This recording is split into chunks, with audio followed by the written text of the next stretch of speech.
Hi viewers, welcome to our channel. ప్రస్తుతం మనతో పాటు టీడీపీ స్పోక్స్ పర్సన్ సూర్యదేవ లత గారు ఉన్నారు. వారితో ఒకసారి మాట్లాడండి. మేడం నమస్కారం. మేడం మేడం చంద్రబాబు నాయుడు గారు గవర్నర్ గారికి ఒక లేఖ రాశారని, అంటే ఫైల్స్ మాయం కాకుండా జాగ్రత్తలు తీసుకోవాలని చెప్పేసి ఒక లేఖ రాశారని చెప్పేసి వింటున్నాం మేడం. గవర్నర్ గారు కూడా గ్రీన్ సిగ్నల్ ఇచ్చారు అని అంటున్నారు. అసలు ఎందుకు లేఖ రాశారు, ఆ లేఖలో ఏముంది, మరి గవర్నర్ గారి రియాక్షన్ ఎలా ఉంది మేడం? ఎందుకంటే మనం రాజశేఖర్ రెడ్డి గారి టైం నుంచి చూస్తున్నాం. ఎలక్షన్ బిఫోర్ దగ్గర వచ్చిందంటే, ఎలక్షన్స్ వచ్చాయంటే ఫైల్స్ తగలబెట్టడం. సో ఇవన్నీ. సో ఇక్కడ తెలంగాణలో జగన్మోహన్ రెడ్డి గురువైన కేసీఆర్ గారు చేసింది కూడా అదే కదా. సో అన్ని ఫైల్స్ తగలబెట్టడమే కానివ్వండి, ఇవన్నీ జరగటం జరిగింది. సో ఆయన కూడా గతంలో కూడా ఒక ఎలక్షన్ అప్పుడు కూడా అదే చేశాడు. అంటే ఆయన గెలుస్తాడో గెలవనో అని ఒక డౌట్తో డైనమాలతోనే ఆయన గతంలో కూడా చేశాడు. ఇప్పటికీ 2 టైమ్స్ చేయటం జరిగింది. సో ఇవన్నీ దృష్ట్యా ఇప్పుడు రేపొద్దున ఇది ఆంధ్రాలో మళ్ళీ రిపీట్ అవుతుంది. సో మనం చూసాం, ఇన్నర్ రింగ్ రోడ్ అనే ఫైల్స్ తగలబెట్టడమే కానివ్వండి, లోకేష్ గారి అదే హెరిటేజ్ దీని గురించి ఆ ఫైల్స్ తగలబెట్టాం కానీ ఇవన్నీ మనం చూసాం. చూసినప్పుడు డెఫినెట్గా భయం అనేది ఉంటుంది. జగన్మోహన్ రెడ్డికి ఎక్కడ ఓడిపోతున్నాం అనేది ఒక క్లారిటీ వచ్చేసింది, ఒక పిక్చర్ క్లియర్ అయిపోయింది. సో దాని మూలాన ఎక్కడైనా జరిగితే రేపొద్దున ఇన్ని 5 సంవత్సరాలు చేసిన స్కీమ్లే కానివ్వండి ఇవన్నీ బయట వస్తాయి, ఈ స్కామ్లన్నీ బయట వచ్చాయంటే రేపు ఆయన మళ్ళీ జైలుకి వెళ్ళే అవకాశాలు ఉన్నాయి, ఈ కేసులు మళ్ళీ ఇరుక్కోవాలి, ఇవన్నీ ఉంటాయి. కాబట్టి దాన్ని అవన్నీ తగలబెట్టడమా, దాన్ని ఎలా మనం క్లియర్ చేసేసేయాలి అనేది ఒక ఆలోచన ఉండుంటుంది. కానీ గతంలో మనం ఒకసారి చూసాం, సెక్రటరేట్కి కంటైనర్ వెళ్ళినప్పుడు కూడా ఒకవేళ ఫైల్స్ తరలించడం జరిగిందా సో అనేది కూడా ఒక డౌట్ అనేది ఉంది మనకు అందరికీ కూడా ఒక డౌట్ అనేది క్లియర్గా ఉంది. అది ఫైల్స్ తరలించడమే చేసి ఉంటాడు అనేది. ఎందుకంటే అప్పటికే ఆయనకు ఒక అవగాహన వచ్చేసింది ఓడిపోతున్నాం అనేది. సో ఖచ్చితంగా ఇప్పుడు మళ్ళా అదే పరిస్థితి వస్తుంది.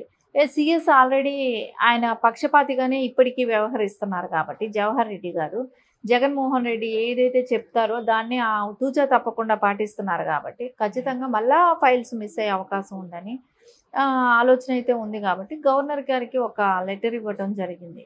దాని మూలాన అంటే గవర్నర్ గారు కూడా దాన్ని ఆమోదించడం జరిగింది. దాని మూలాన ఏమైనా కట్టడి చేసి ఆ ఫైల్స్ అన్నీ కూడా ఆపటం జరిగితే రేపు పొద్దున ఏవేవైతే లొసుగులు ఉన్నాయో ఇవన్నీ జరిగాయో ఇవన్నీ బయట వచ్చే అవకాశం ఉంటుంది. కాబట్టి ఖచ్చితంగా ఆ ఫైల్స్ని తగలబెట్టకూడదు, ఆ ఫైల్స్ మిస్ అవ్వకూడదు అనేది అయితే కంప్లైంట్ ఇవ్వడం జరిగింది. ఓకే, అంటే మేడం ఇంత తొందరగా ఎందుకు చంద్రబాబు నాయుడు గారు కంప్లైంట్ ఇవ్వడం జరిగింది? అంటే ఇంకా ఫలితాలు రాలేదు, ప్రభుత్వ మార్పు జరగలేదు కదా. కానీ గతంలో చేశారు కదా. So out inner ring road files అనే కానివ్వండి ఇవన్నీ తగలబెట్టడం విజువల్స్తో సహా చూసాము. గతంలో చేశారు. సో మళ్ళీ చేసే అవకాశాలు ఉన్నాయి.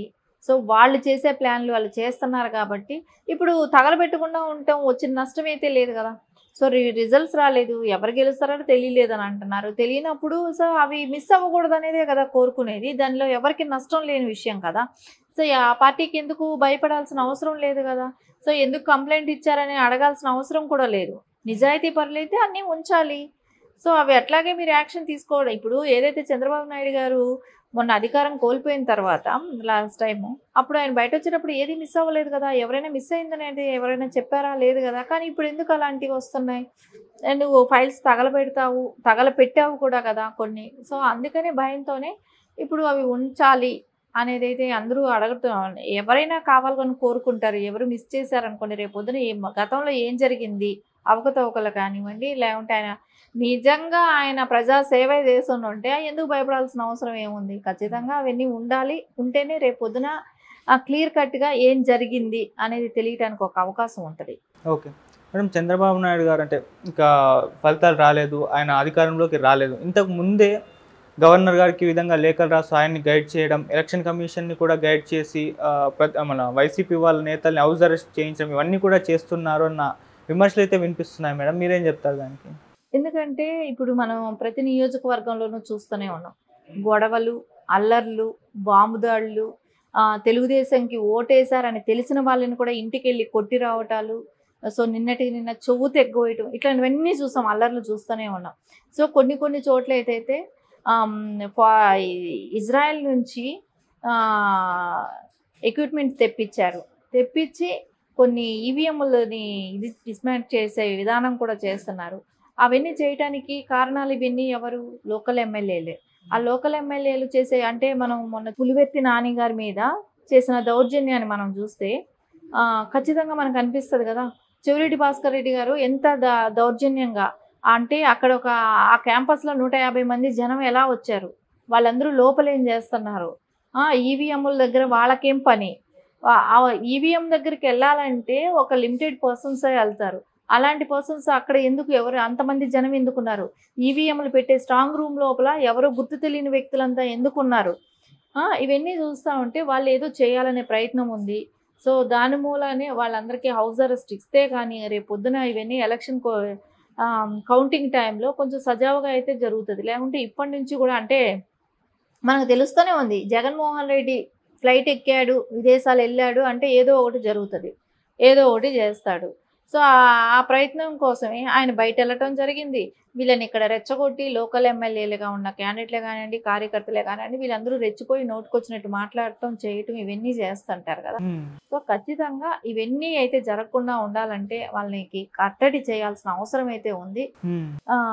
ఎగ్జాంపుల్ మనం గతంలో చూసాం కూడా అన్ని విషయాలు. గతంలో ఏంటి, నిన్న మొన్నటి వరకు కూడా ఇవన్నీ చూస్తూనే ఉన్నాము. వీళ్ళన్నీ కట్టడి చేయాలంటే ఖచ్చితంగా వాళ్ళ హౌస్ అరెస్టే కానివ్వండి, అంటే ఎవరెవరైతే ఇలాంటి అక్రమాలకు పాల్పడుతున్న నియోజకవర్గాలు, ఇప్పుడు మాచర్ల తీసుకుందాం, గుర్జాల, తిరుపతి, చంద్రగిరి, ఇవన్నీ తీసుకున్న చోట కొన్ని ఇవన్నీ జరిగే చోట్లలో అయితే ఖచ్చితంగా కట్టడి చేయాల్సిన అవసరం అయితే ఉంది. సో ఇప్పుడు అందరికీ కూడా ఒక డౌట్ ఉంది, వీళ్ళు ఈవీఎంలు అంటే కొన్ని రూముల దగ్గర, స్ట్రాంగ్ రూముల దగ్గర 1 డే మొత్తం సీల్ చేయకుండా వదిలిపెట్టున్నారు. సో ఎందుకోసం అవన్నీ అలా ఉంచారు? సో ఖచ్చితంగా వీళ్ళందరూ ఇజ్రాయెల్ నుంచి ఎక్విప్మెంట్స్ తెప్పించారు అని అంటున్నారు, అది నిజమేనా అనే డౌట్ అయితే ప్రజలందరికీ ఉంది కదా. సో ఇప్పుడు ఈరోజు అందరికి ఇప్పుడు ఈడీ అన్ని చోట్ల వెళ్ళి ఎంక్వైరీ చేయటం ఇవన్నీ జరుగుతుంది ఈరోజు. సో వీటికన్నిటికీ కారణం ఏంటి? సో ఎవరైతే లోకల్ ఆ క్యాండిడేట్లు ఉన్నారో వాళ్ళు చేసే దుర్మార్గాలను అరికట్టాలంటే ఖచ్చితంగా వాళ్ళని హౌస్ అరెస్ట్ చేయాల్సిన అవసరం అయితే ఖచ్చితంగా ఉంది. ఓకే మేడం, ఇప్పుడు ఈ ఫైల్స్ మాయం కాకుండా చూడాలి అని చెప్పేసి గవర్నర్ లేఖ రాస్తారు కదా, అసలు ఆ ఫైల్స్లో ఏముంది అంటే దీనివల్ల టీడీపీకి వచ్చే నష్టం ఏంటి? టీడీపీకి నష్టం ఏమీ లేదు, ప్రజలకి నష్టం. అంటే ప్రజలకి గతంలో ఈ 5 ఏళ్ళు ఏం చేశాడు, సో ఎంత సొమ్ము తిన్నాడు, ఏం జరిగింది అనేది అయితే ప్రజలకు తెలియాల్సిన అవసరం ఉంది కదా. సో టీడీపీకి పోయే నష్టం కన్నా ప్రజలకు జరిగే నష్టం అక్కడ ఎక్కువ. మనం ఏపీ రాష్ట్రానికి జరిగే నష్టం ఎక్కువ. ఆ రాష్ట్రానికి అన్నీ క్లియర్గా మన ఏపీ ప్రజలందరికీ కూడా క్లియర్ కట్గా ఈ 5 ఏళ్ళు గతంలో ఏం జరిగింది, ఏం చేశాడు అనేది అయితే తేటతెల్లం అవ్వాలి. కాబట్టి ప్రజలందరికీ కూడా తెలియాల్సిన అవసరం ఉంది. కాబట్టి ఖచ్చితంగా అవన్నీ కూడా సేఫ్ ప్లేస్లో ఉంచాలి, సేవ్ చేయాలి. ఖచ్చితంగా రేపు పొద్దున అందరికీ బహిర్గతంగా తెలియాల్సిన అవసరం ఉంది. దేనికి ఎంతంత వాడాడు, ఏం చేశాడు, దాని వెనకాల తిన్న వాళ్ళు ఎంత, ఎవరు ఏం తిన్నారు అనేది అన్నీ బయట రావాల్సిన అవసరం కూడా ఉంది. వెళ్ళిపోయాడు కూడా కాబట్టి ఖచ్చితంగా ఓటమి భయం అనేది వైసీపీ మొత్తానికి పట్టుకుంది. ఖచ్చితంగా ఓడిపోవడం కూడా కన్ఫర్మే. అంటే మన పార్టీ నాయకుల్లో, నేతల్లో నమ్మకం అంతగా లేనట్టుగా నాకు కనిపిస్తుంది వాళ్ళు చెప్పే మాటలు ఏంటంటే. మళ్ళీ ఒకవైపున దాడులు. మరి ఇటువంటి పరిస్థితుల్లో జగన్ గారు లండన్ వెళ్ళడం అనేది ఏ విధంగా చూడొచ్చు అంటారు మేడం? జగన్ గారు భయపడి లండన్ వెళ్ళాడా, లేకుంటే అక్కడే ఉండిపోతాడా, తిప్పిరాడా అనేది మటుకు ఈ 1వ తారీఖు తర్వాతే తెలుస్తుంది. నేను అనుకుంటాను మళ్ళీ ఆయన ఎక్స్టెన్షన్ 10 days అడుగుతాడు. అడిగి రిజల్ట్స్ని బట్టి ఉంటుంది. యాక్చువల్లీ ఆయనకి కూతుర్లని చూడటం కోసం నేను లండన్ వెళ్తున్నాను అన్నాడు. కానీ అక్కడ కూతుర్లను వెంట పెట్టుకొని తీసుకెళ్ళాడు. ఆల్రెడీ కూతుర్లు ఇండియాకి వచ్చారు కదా. సో ఇండియాకి వచ్చినప్పుడు వెంట పెట్టి తీసుకెళ్ళాడు. కానీ ఆయన అక్కడ వాళ్ళు ఉన్నారు, నేను చూడటానికి వెళ్తున్నానని కోర్టులో పిటిషన్ వేశాడు. కానీ విరుద్ధంగానే జరిగింది. సో ఎక్కడా కూడా ఆయన చెప్పే మాటకి చేసే పనికి పొంతన ఉండదు.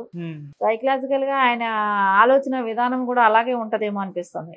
ఇంత ఖర్చు పెట్టుకొని ఈరోజు ప్రజాధనాన్ని ఇంత ఖర్చు పెట్టుకొని పేద సీఎం విదేశాలు వెళ్ళటం జరిగింది. Okay, thank you so much madam. Thank you.